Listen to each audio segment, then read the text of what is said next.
এই যে হুমায়ুন কবির, এই যে মাস্তান আছে, একে বর্ডারে পাঠিয়ে দিতে হবে। আমাদের সেনাবাহিনী দরকার নাই, এই একলাই কাফি। ভারতে সেনাবাহিনী দরকার নাই। এই যে মাস্তান আছে না, কি কি বলছে আগে দেখেন ভিডিওটা, ঠিক আছে? তারপর দুটো কথা বলছি। শুভেন্দু পাগল হয়ে গেছে। আমি তাই বলেছি, শুভেন্দুর একটা 56 বছর বয়স হচ্ছে, 40 বছরের মেয়ে আমি একটা খুঁজছি, পাত্রী একটা খুঁজছি, যা খরচা হয় ওর বিয়ে দিয়ে দেবো, তাহলে ওর মাথাটা ঠান্ডা থাকবে।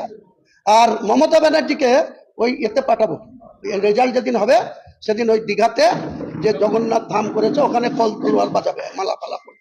এর ব্যবস্থা হুমায়ুন কবির করবে। হুমায়ুন কবির কাউকেই ছাড়ছে না, এত মাস্তান। হ্যাঁ, বিশাল মাস্তান।